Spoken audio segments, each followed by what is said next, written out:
when it comes to financial aid, because every family and every student is different and has a different situation. So we are so happy that Ms. Layla Vera is here, and she's going to get started right away. So if you just kind of want to just sit back, listen, maybe jot down some notes, that might be a good idea.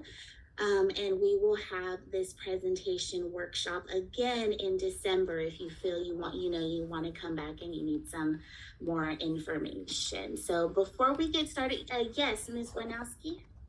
Oh, we just had a question in the chat. Will this session be recorded? We can.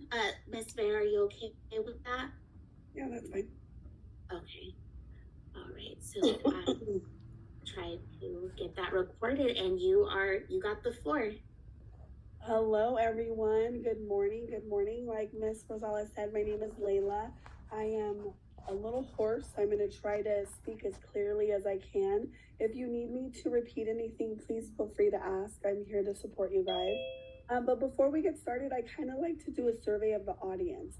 So if you guys can hit the chat with what grade you're in, or maybe you're here as a parent, so you can put a P if you're a parent.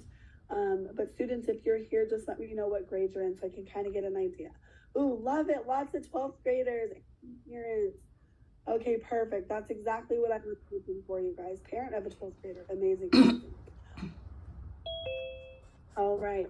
So I do come to you guys with lots of financial aid literacy background. I also come to you as a parent. I currently have and so I can answer those questions as well.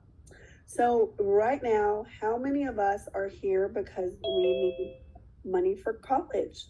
How many of us? 2 times, 1 time, 3 times, everybody, right? So what I want to do is be able in the next hour to simplify the FAFSA process, help you understand what it is, where does the money come from, how does it get to you, how can you spend it, and really kind of help you guys understand the new simplification process that is happening for our new 12th graders. So for our class of 2024, there are lots of changes coming and we want to make sure that you're aware of those changes.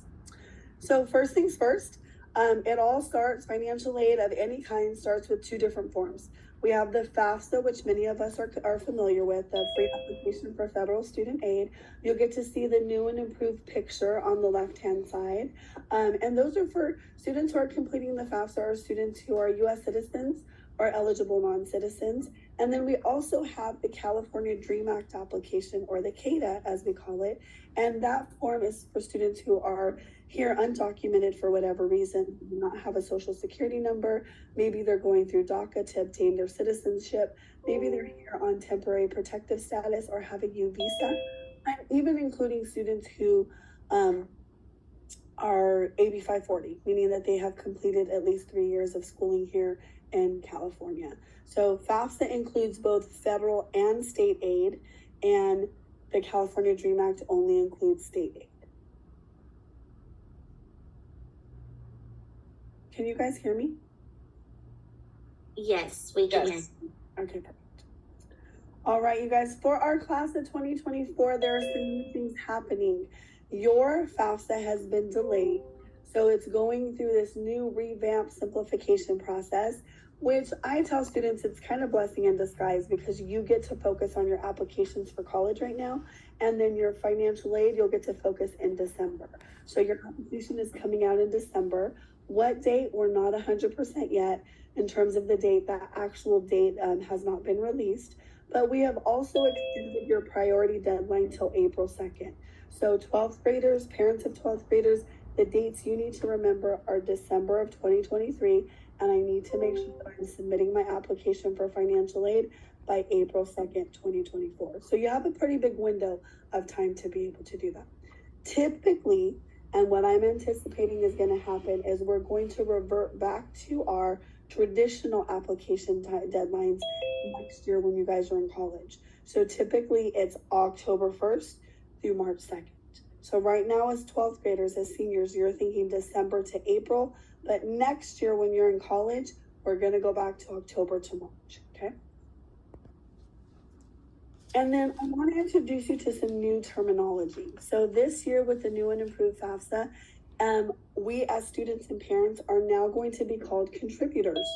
So it's anybody who is going to contribute to the students' educational funds throughout the year that they're attending college. So it's just the new term. It can mean a student, it can mean a parent, it can mean a spouse, but it is a word that I want you to be able to be familiar with. Right now, I know with our FAFSA being delayed, a lot of students and families are going, what can I do right now? We're in the midst of doing applications. We're seeing how much it costs. Is there anything I could do to help ease my nerves as December's approaching? One of the things that you can do is to create a federal student ID, or an FSA ID is what we call it. It's literally your online signature for your FAFSA. It is the way that you log into your FAFSA, and all of the contributors in a student's family will need to create one. So that means students need to create a username and password, parents need to create a username and password. So we want to make sure that everyone, parents and students, have created this username or password. Some of the things to remember is when we create this, it only takes about 5 or 10 minutes. I'm going to give you a step-by-step process in just a second. But I want you to remember that when we talk about financial aid, we have to use the name that is listed on our social security cards exactly. So if my name is Layla Vera, and that's how I tell everybody in the world who I am, but on my social security card, it says Layla Garcia Vera, I have to include Garcia in anything financial aid related, because when we create our usernames and passwords, they're double checked at the Social Security Administration. And if it doesn't match, it doesn't allow us to use, and it can present challenges. So I just wanted you guys to make a note that we're using our name as it appears on our social security number.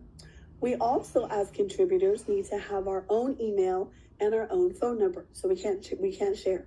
Mom, has to have my own email, my own phone number.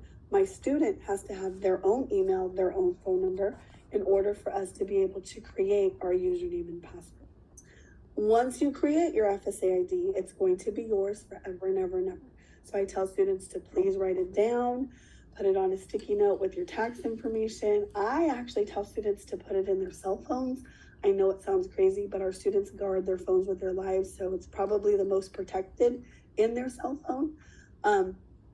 So you will need things like your social security number, your date of birth, your name, and like I said, it's going to allow you to log into your FAFSA and also sign your FAFSA.